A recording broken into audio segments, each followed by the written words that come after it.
mengingat sosok seorang Habib Rizik dan juga beberapa hal yang menurut saya sangat subjektif. Akhirnya kita dari tim kuasa hukum bersama keluarga, tentunya dengan rembukan bersama Habib, kita mengambil beberapa kebijakan terkait dengan yang dimaksud tadi ceramah atau apa mengajar tadi, artinya terbatas. Terus juga kita meminimalisir ada rekaman-rekaman tanpa seizin kita gitu kan.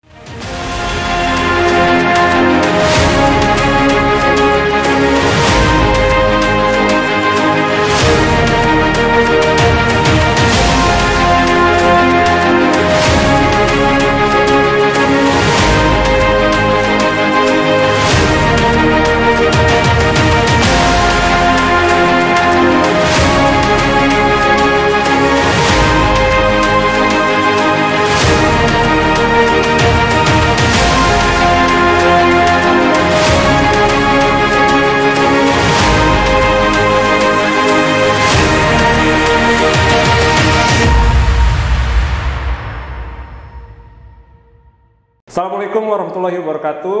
Teman-teman Inspire, akhirnya setelah lama kita nggak jumpa, hari ini, malam ini kita kedatangan tamu yang cukup spesial, yang mungkin teman-teman semua udah pada tahu, udah pada kenal, Mas Aziz Yanwar. Mas apa Bang nih Bang? Apa aja? Apa aja ya? Bang aja kan lebih enak ya. Apa kabar Bang Aziz? Alhamdulillah baik. Bang Aziz, Ya. terakhir kita ketemu lumayan udah lama ya, waktu itu pas awal-awal Habib Rizik datang pulang dari Arab ya, 2 tahunan lalu. 2 tahun yang lalu ya. Nah sekarang kan kondisinya sudah berubah banyak dan melewati banyak dinamika. Kita mau ajak ngobrol-ngobrol Bang Aziz nih, mengenal lebih dalam lah Bang Aziz Yanwar gitu, tentang profilnya gitu. Bang Aziz ini kan semua juga udah tahu ya, seorang lawyer, lebih banyak bergerak di bidang keumatan, keagamaan, dan banyak tokoh-tokoh Islam yang Bang Aziz bela lah gitu. Nah kita pengen tahu nih, Bang Aziz ini kan tiba-tiba muncul pertama kali gitu ya, mulai ke publik ya, mungkin pada saat itu tuh yang kita kenal tuh bahwa Bang Aziz ini kuasa hukum dari FPI. Nah sebelumnya tuh Bang Aziz, kalau boleh tahu, awal mula bisa bergabung dengan teman-teman FPI pada saat itu gitu ya. Perjalanannya seperti apa sih? Iya, terima kasih teman-teman Inspire sekalian dan juga Mas Irfan ya. Terima kasih juga tim semua di sini. Baik, bahwa waktu itu awal-awal sebenarnya sekitar tahun 2012 itu saya awalnya itu ketua DPC. Ketua Dewan Pimpinan Cabang lah gitu, dari Front Pembela Islam dulu. Oh berarti awalnya memang dari... Iya, awalnya dari ketua DPC seperti itu. Kemudian berjalannya waktu saya diajak sama Pak Haji Munarman ke Dewan Pimpinan Pusat. Di situ saya jadi sekretaris bidang organisasi.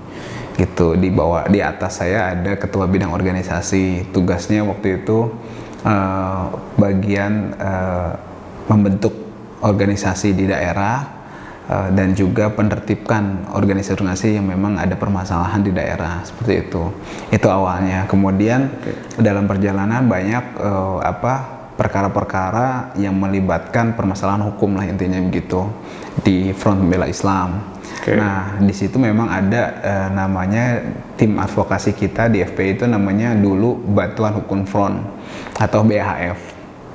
Nah, ketuanya Pak Sugito Atmopawiro, sarjana hukum, magister hukum. Nah, kemudian juga ada sekretaris dan segalanya. Terus dalam perjalanan karena banyak permasalahan hukum tadi, saya diperbantukan lah bersama teman-teman yang lain yang memang punya latar belakang sarjana hukum dan ada bidang advokasi atau kepengacaraan untuk membantu lah gitu dalam persidangan atau bagian advokasi gitu kan. Nah, akhirnya saya ikut juga karena waktu itu sekretarisnya itu almarhum Pak Novianto Sumantri waktu itu meninggal. Nah, saya menggantikan gitu kan. Itu awalnya, jadi saya merangkap tanda petik lah gitu kan di advokasi itu sekretarisnya Pak Sugito tadi sama jadi sekretaris bidang organisasi. Itu awalnya, udah terus berjalan banyak permasalahan hukum dan akhirnya ada GNPF, teruslah berlanjut. Akhirnya saya bersama teman-teman yang lain sih, sebenarnya saya nggak sendiri, banyak juga. Akhirnya dari awal 1, 2, 3 masalah hukum berlanjut tuh ya? Iya, terus sampai ya.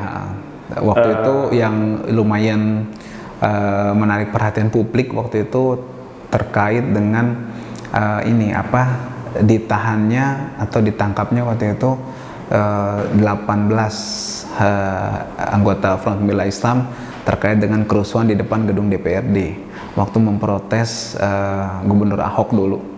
Itu awal mulai aktif. Mulai yang ini, maksudnya mulai agak menarik perhatian publik, ramai seperti itu. Mulai muncul ke publik lah ya. Mulai diwawancara masalah-masalah hukum terkait masalah tersebut gitu ya. Iya, seperti itu sih. Nah, berarti dari situ kan akhirnya mulai statusnya kan kalau nggak salah sempat jadi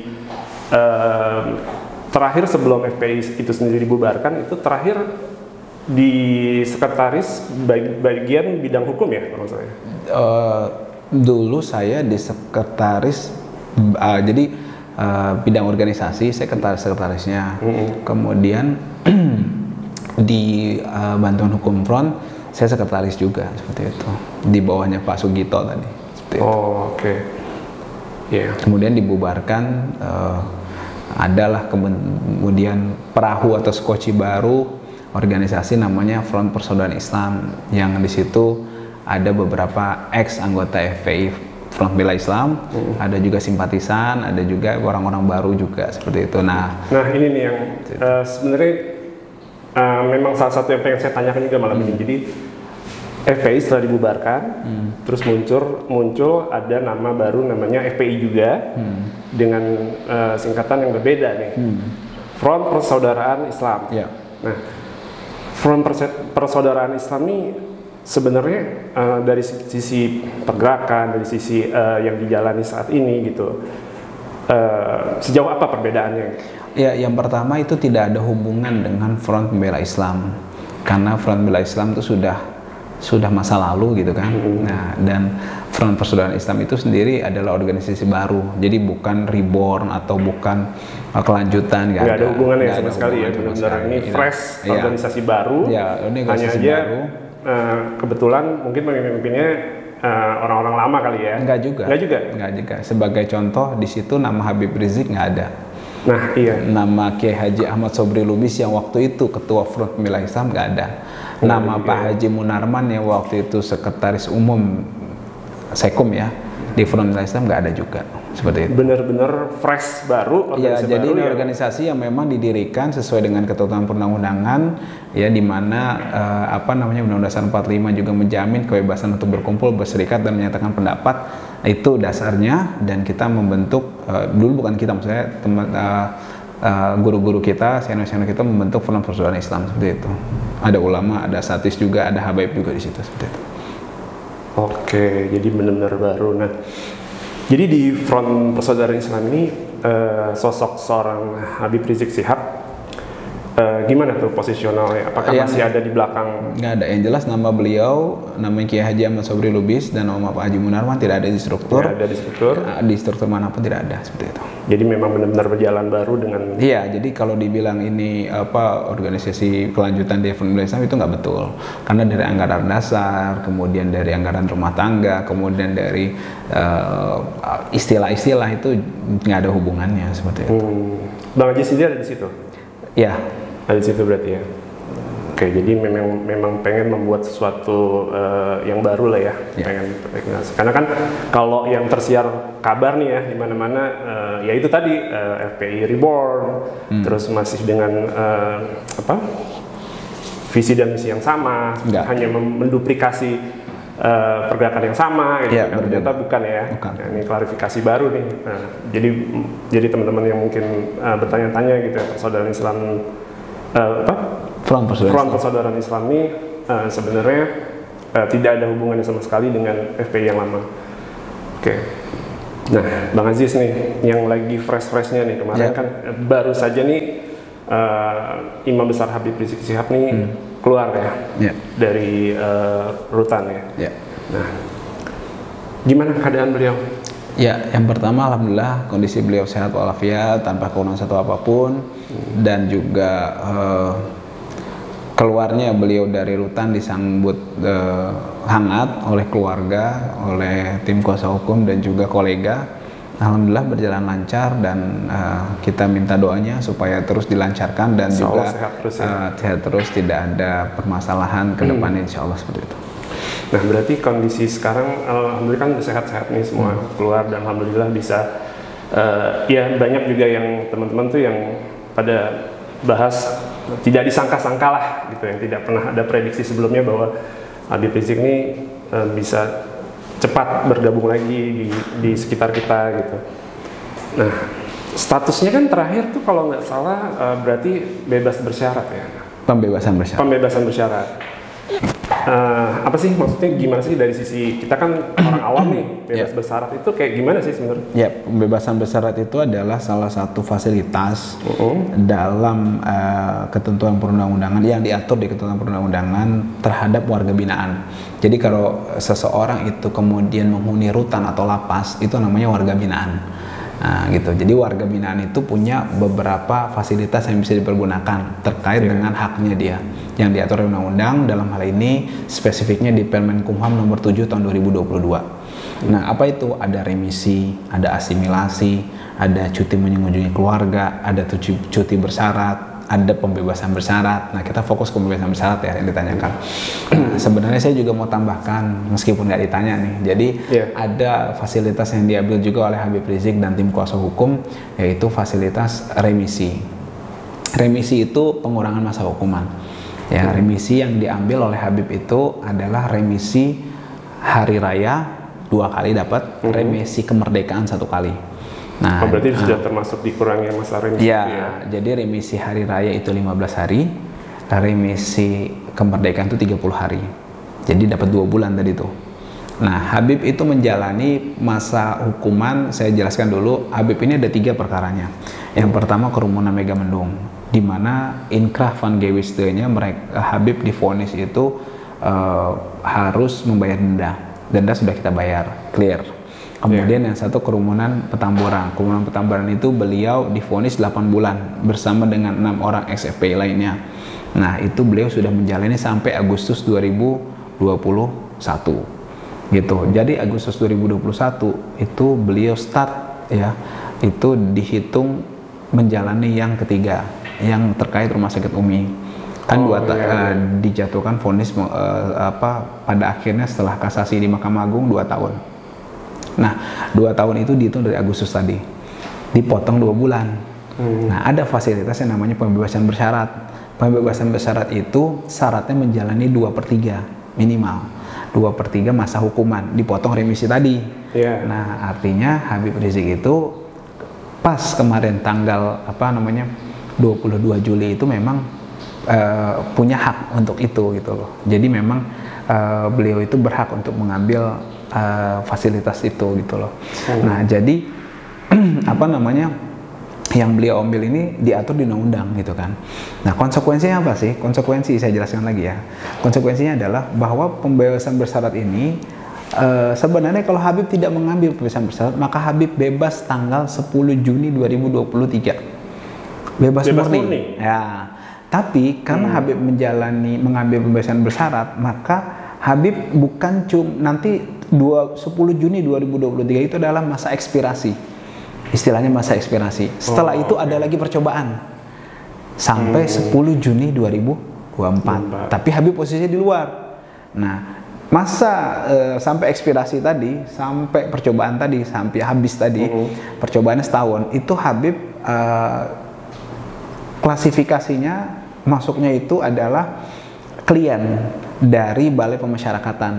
Jadi karena mengambil pembebasan bersyarat, maka bukan lagi rutan, bukan lagi lapas, tapi yang bertanggung jawab namanya Balai Pemasyarakatan sesuai ketentuan undang-undangan.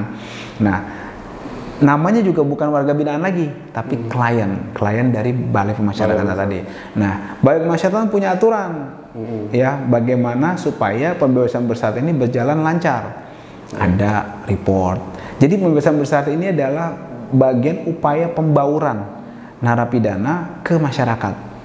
Jadi yang tadinya karyawan, dia bisa berusaha jadi karyawan juga, yang tadinya pengusaha dia bisa berusaha, yang tadinya dagang bisa dagang, berkumpul dengan masyarakat, membaur. Nah, Habib ini kan dai, guru. Nah, makanya nanti ada laporan rutin tuh. Per periode ada tuh ke Balai Pemasyarakatan. Nah, jadi punya kewajiban. Ada diatur di pasal 139 Permenkumham nomor 7 tahun 2022 tadi tentang syarat-syarat menjalani PB tadi supaya tidak dicabut gitu. Karena kalau dicabut PB-nya maka Habib harus masuk lagi sampai nanti perhitungan dari keluar kemarin itu sampai 10 Juni 2022. Jadi dihitung tuh berapa hari tuh. Di luar nggak dihitung.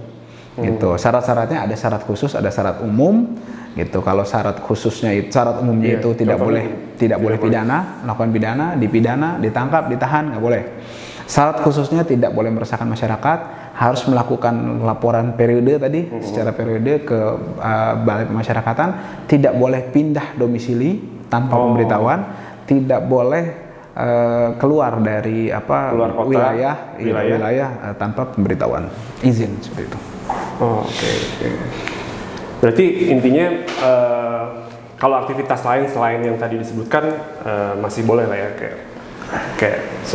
beliau kan seorang dai tadi ya, Bang Aziz bilang lah. Berarti masih bisa untuk kayak ceramah, masih aktivitas mengajar itu ada batasan-batasan juga nggak? Sebenarnya aktivitas itu nggak ada batasan, tapi mengingat sosok seorang Habib Rizik dan juga beberapa hal yang menurut saya sangat subjektif, akhirnya kita dari tim kuasa hukum bersama keluarga tentunya dengan rembukan bersama Habib, kita mengambil beberapa kebijakan terkait dengan yang dimaksud tadi ceramah atau mengajar tadi, artinya terbatas. Terus juga kita meminimalisir ada rekaman-rekaman tanpa seizin kita gitu kan, dan sebagainya lah. Artinya kita meminimalisir ada hal-hal yang memang berbau fitnah atau tuduhan-tuduhan sepihak yang subjektif yang nanti akan mempersulit tim kuasa hukum dan juga Habib Rizik ke depannya, seperti itu sih. Oke. Berarti intinya batas-batasannya dari seputar itu aja mungkin ya? Batas-batasannya ya kita mengantisipasi ada beberapa hal yang subjektif yang nanti bisa, karena kan gini, kita tidak bisa menyangkal bahwa yang dialami Habib Rizik ini tidak murni hukum, tapi sangat kental nuansa politiknya, kan begitu. Nah, kalau nuansa politik sangat kental, artinya hal-hal yang menurut hukum sebenarnya tidak masalah, bisa dicari-cari masalahnya. Gitu. Hal yang orang lain nggak masalah, tapi khusus untuk Habib Rizik nggak boleh, kan begitu kan. Nah, artinya memang kita harus extraordinary dalam menyikapinya dan juga dalam menjalaninya gitu kan, jangan disamakan juga. Makanya itu kemarin itu waktu baru keluar juga kita minta pengertiannya kepada umat Islam, kepada masyarakat pencinta Habib Rizik semuanya yang sudah rindu, yang sudah kangen. Kita minta pengertiannya bahwa Habib ini masih dalam pembebasan bersyarat. Artinya tidak bisa sama seperti warga negara lainnya. Ada beberapa hak-hak dari beliau yang tidak bisa disamakan, yang kalau misalnya sampai beliau nanti diklasifikasikan melakukan pelanggaran, itu akan berdampak kepada beliau dan juga masa pembebasan bersyaratnya, seperti itu. Iya. Jadi intinya kita sebagai umatnya Habib Rizik Syihab tuh bisa menjaga lah, saling menjaga juga lah ya. Iya, mengerti dulu dan bisa menjaga. Tidak terlalu memaksakan, kalau pengen ketemu pun jangan terlalu mungkin berkumpul yang bisa membuatkan ketidaktertiban seperti itu ya, contohnya ya. Iya, seperti itu. Ada jadwalnya yang kita atur gitu, dan apa namanya itu juga melihat kesibukan beliau yang lainnya juga, seperti itu sih. Terakhir aktivitasnya apa beliau? Ya tetap beliau ada ceramah-ceramah internal keluarga sama kolega, kemudian berdakwah, mengajar, kitab-kitab fikih, kitab-kitab hadis yang beliau ajar gitu kan. Saya lupa nama kitabnya apa, tapi beliau mengajar lah itu setiap sepekan kalau salah 2 kali atau 3 kali gitu kan. Nah itu ada apa namanya, membahas ilmu, kemudian ada tanya jawab, udah silaturahmi. Kumpul keluarga mungkin ya sudah. Selain itu ya ada kumpul keluarga, dan urusan pribadi beliau ada juga lah. Beliau juga sibuk apa namanya, ada mengarang buku yang belum selesai, kemudian ada beberapa hal yang memang beliau kerjakan juga secara pendidikan lah, seperti itu. Ya. Ada pesan nggak sih dari beliau untuk mungkin melalui Bang Aziz Yanwar, kan setiap bisa dibilang salah satu yang mungkin setiap hari ketemu gitu ya dengan beliau. Ada nggak sih pesan-pesan yang mungkin perlu disampaikan ke teman-teman atau umat-umat Islam yang mungkin mengharapkan beliau tuh bisa kembali di tengah-tengah gitu loh, bisa berdakwah yang bisa seperti dulu lagi gitu. Ya, yang pertama beliau mengucapkan banyak terima kasih kepada masyarakat secara umum, juga pencinta beliau secara khusus dan umat Islam. Terus kita berjuang beramar ma'ruf nahi munkar, kemudian tegakkan keadilan, kita lawan kezaliman, dan juga pesan beliau adalah lanjutkan revolusi akhlak dengan cara-cara berakhlak, gitu kan, seperti itu sih. Dan satu komando Imam Besar Habib Rizik Syihab, seperti itu. Jadi ya tadi pesan-pesan dari Imam Besar Habib Rizik Syihab, dari Bang Aziz yang sampaikan tadi, kurang lebih intinya tetap jalankan revolusi akhlak yang beliau kumandangkan selama ini ya, terus lanjutkan. Oke.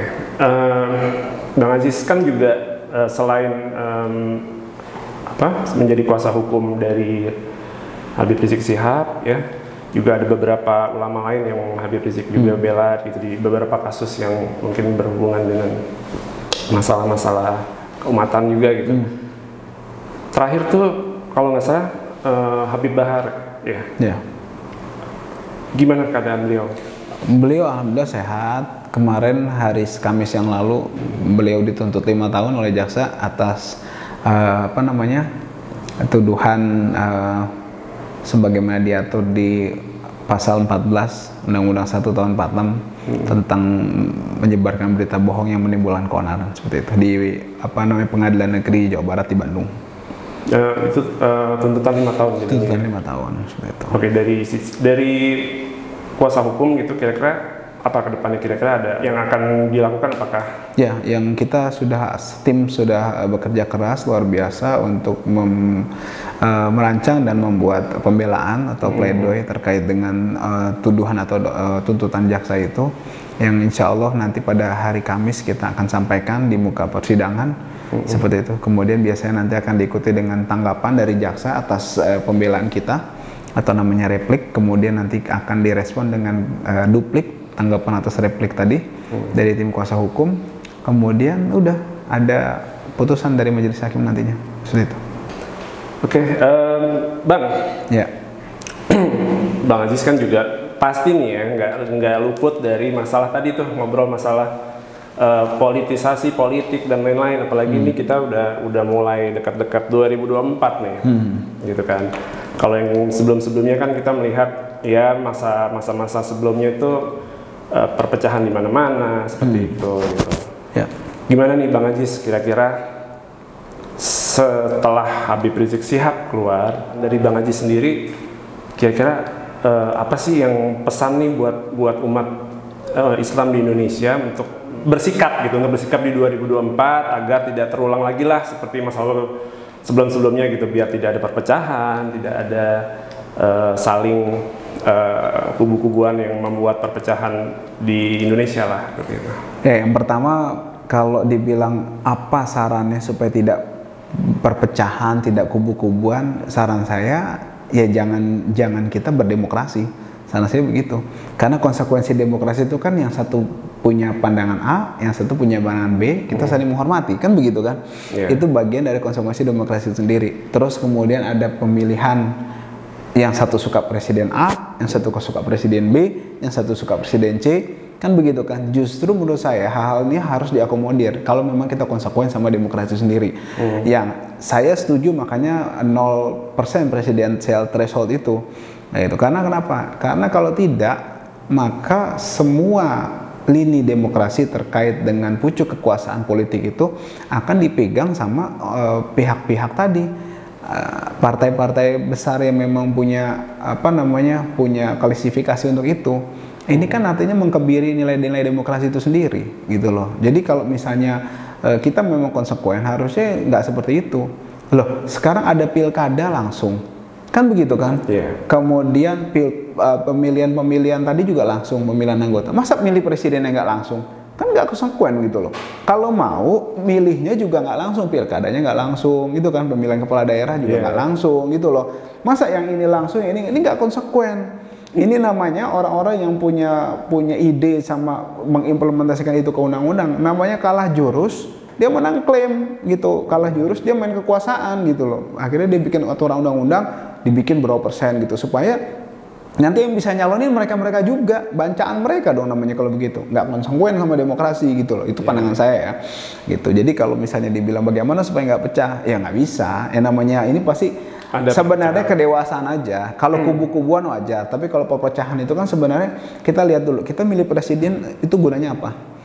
Kan milih pemimpin sudah dipilih, ya kita konsekuen. Nah, problemnya adalah kita menjalankan itu harus adil, tidak boleh ada kecurangan, gitu kan. Kemudian juga bagaimana kita mau pemimpin yang adil kalau prosesnya itu diliputi kecurangan, diliputi oleh manipulasi, diliputi oleh sewenang-wenangan, dibikin presidensial threshold berapa persen gitu kan. Yang punya nyalon mereka semua berarti kan. Berarti kalau misalnya ini, jadi nanti presiden itu bukan memihak rakyat, tapi memihak partai. Kacau kalau begitu. Tapi pas pilkada maunya milih langsung, ngawur kan, berarti nggak konsekuen gitu loh.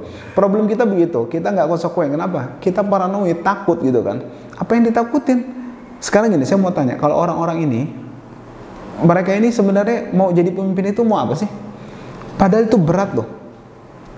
Beneran berat. Saya tuh paling nggak, saya sejujur nih, kalau misalnya kita bener-bener konsekuen yang namanya pemimpin itu seperti apa dalam Islam, dalam ajaran agama manapun lah gitu kan, bahwa pemimpin itu terus mengakomodir rakyatnya, ada yang mau jadi pemimpin? Nggak ada. Berat kok. Beban amanahnya berat dunia akhirat. And then dia ambil itu gitu loh. Kok enak banget gitu loh.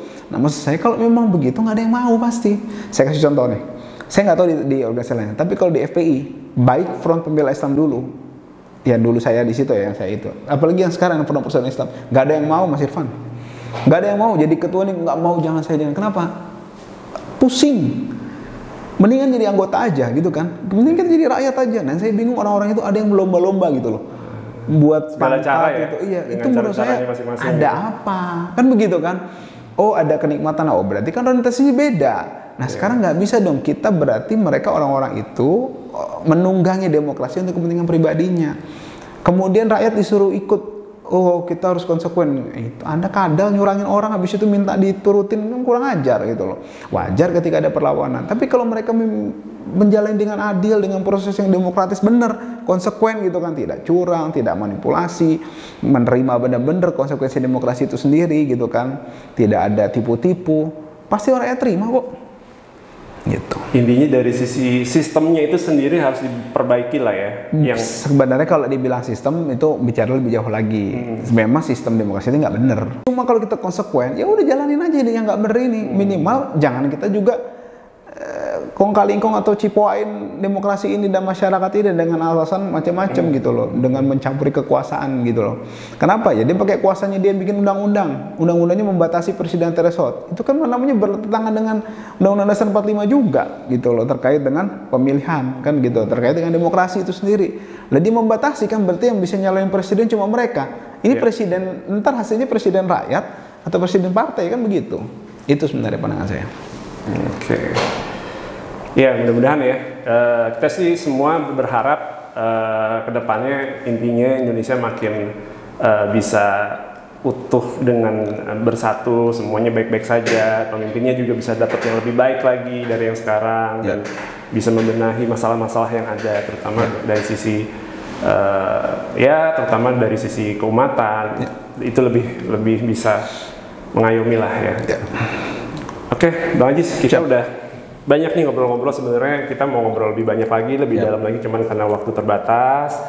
Terima kasih banyak sudah mau hadir di Inspire dan bisa sharing tentang banyak cerita perjalanan Bang Ajis gitu. Dan terutama saya titip pesan buat Habib Rizik Syihab. Siap, tadi sampaikan. Semoga sehat-sehat semua. Amin. Siap. Oke, Bang Ajis, teman-teman semua, malam ini kita sudah dapat sharing banyak cerita dari Bang Ajis Yanuar. Beliau memberikan banyak masukan juga. Pastinya pengalaman berarti di mana tetap konsisten membela kasus-kasus yang berhubungan dengan umat. Semoga tetap istiqomah dan Amin, terima kasih. tetap semangat. Amin. Ya Bang Ajis ya, sehat terus, salam juga buat keluarga. Siap. Jangan lupa terus saksikan di Inspire dan jangan lupa di subscribe channel kita, like, komen, dan share tentunya. Sampai ketemu lagi. Wassalamualaikum warahmatullahi wabarakatuh. Assalamualaikum warahmatullahi wabarakatuh.